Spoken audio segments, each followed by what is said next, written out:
سیدہ حفصہ کا مرتبہ اور منزلت کا اندازہ لگائیں کہ پیغمبر صلی اللہ علیہ وآلہ وسلم اگر کسی بشری تقاضے کے تحت انہیں طلاق دیتے تو جبریل امین اللہ کا حکم لے کر آتے ہیں اور حضور صلی اللہ علیہ وسلم سے اس طلاق کا رجوع کراتے ہیں اور بتاتے ہیں کہ یہ صرف دنیا ہی میں آپ کی بیوی نہیں بلکہ جنت میں بھی آپ کی بیوی ہوگی۔ یہ مقام تھا حضرت سیدہ حفصہ رضی اللہ تعالیٰ عنہا کا، جو حضرت عمر فاروق رضی اللہ تعالیٰ عنہ کی بیٹی تھیں۔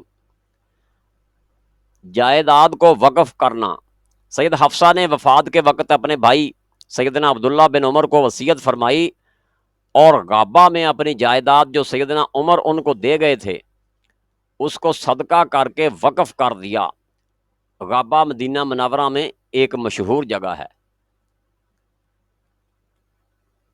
نفلی روزہ اور قضا، ایک دن سیدہ عائشہ اور سیدہ حفصہ نے نفلی روزہ رکھا تو کسی نے ہدیے کے طور پر کھانا بھیجا تو انہوں نے اس کھانے کو کھا کر روزہ افطار کر لیا، یعنی روزہ باقی نہ رکھا۔ پھر کچھ دیر بعد حضور صلی اللہ علیہ وآلہ وسلم گھر تشریف لائے تو سیدہ حفصہ جلدی سے بول پڑی کہ یا رسول اللہ، میرا اور عائشہ کا نفلی روزہ تھا، ہمیں کچھ کھانا ہدیہ کے طور پر آیا اور ہم نے اس پر روزہ افطار کر لیا۔ تو رسول اللہ صلی اللہ علیہ وآلہ وسلم نے فرمایا کہ اس کی جگہ پر ایک اور دن کا روزہ رکھ لو۔ تو سیدہ عائشہ نے فرمایا کہ حضرت حفصہ مجھ پر کلام میں سبقت لے گئیں، اور یہ کیوں نہ ہوتا، آخر وہ اپنے باپ عمر فاروق کی بیٹی تھیں۔ فائدہ، امام ابو حنیفہ اس حدیث کی وجہ سے نفل کو بلا سبب توڑنا جائز نہیں سمجھتے اور وجوب قضاء کا حکم لگاتے ہیں اور اس میں کفارہ نہیں۔ یہی امام مالک کا مسلک ہے۔ باقی ائمہ کرام وجوب قضاء کے قائل نہیں، اور سیدہ عائشہ کا یہ ارشاد کہ حفصہ جلدی بول پڑیں اور وہ اپنے باپ عمر کی بیٹی تھیں، اس میں سیدہ حفصہ کی تعریف ہے کہ وہ بات کرنے میں اور سوال پوچھنے اور دینی مسائل دریافت کرنے میں جری تھیں۔ واللہ عالم۔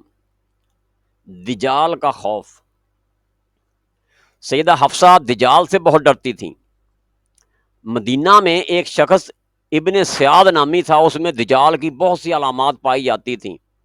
ایک دن حضرت ابن عمر سے اس کی سر راہ ملاقات ہو گئی۔ حضرت ابن عمر چونکہ ایک زاہد آدمی تھے، لہٰذا انہیں اس کی صورت تک دیکھنا گوارا نہ تھا۔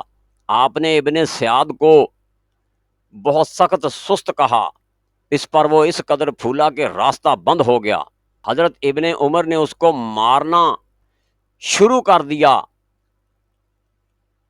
سیدہ حفصہ کو اس واقعہ کی خبر ہوئی تو بولیں، تمہیں اس سے کیا غرض، اسے چھوڑ دو، تمہیں پتہ نہیں کہ حضور صلی اللہ علیہ وآلہ وسلم نے فرمایا ہے کہ دجال کے خروج کا محرک سبب اس کا غصہ ہوگا۔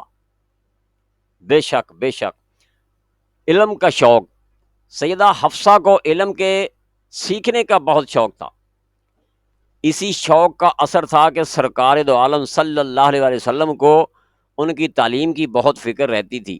سیدہ شفا بنت عبداللہ کو چیونٹیوں کے کاٹے کا دم آتا تھا۔ ایک روز وہ بیت نبوت میں آئیں تو رسول اللہ صلی اللہ علیہ وسلم نے ارشاد فرمایا کہ حفصہ کو وہ دم سکھا دو۔ دار حفصہ میں حضور اکرم صلی اللہ علیہ وآلہ وسلم کا بستر۔ حضرت حفصہ سے کسی نے پوچھا کہ آپ کے گھر میں حضور کا بستر کیا تھا؟ انہوں نے فرمایا کہ حضور صلی اللہ علیہ وآلہ وسلم کا بستر ایک ٹاٹ تھا جسے ہم دوہرا کر کے بچھاتے تھے، اس پر حضور اکرم صلی اللہ علیہ وآلہ وسلم آرام فرماتے۔ ایک رات میں نے اپنے دل میں کہا کہ اگر میں اسے چوہرا کر کے بچھاؤں تو زیادہ نرم ہو جائے گا، چنانچہ اس رات ہم نے اسے چوہرا کر کے بچھا دیا۔ صبح کو حضور صلی اللہ علیہ وآلہ وسلم نے فرمایا، آج رات تم نے میرے لیے کیا بچھا دیا تھا؟ تو ہم نے کہا کہ آپ کا وہی بستر تھا، بس ہم نے اسے چوہرا کر کے بچھایا تھا، خیال تھا کہ اس طرح آپ کا بستر زیادہ نرم ہو جائے گا۔ حضور صلی اللہ علیہ وآلہ وسلم نے فرمایا کہ اسے پہلی حالت پر کر دو، کیونکہ اس کی نرمی نے آج رات مجھے نماز سے روک دیا، یا تو اٹھ ہی نہ سکا یا دیر سے اٹھا۔ اس کا مطلب یہ ہے تو چنانچہ یہ تھی مختصراً حضرت حفصہ رضی اللہ تعالیٰ عنہا کی سیرت پاک. دعا ہے کہ اللہ رب العزت ہمیں بھی ازواج مطہرات کے نقش قدم پر چلنے کی ہمت اور توفیق عطا فرمائے. آمین. وما علینا الا البلاغ المبین.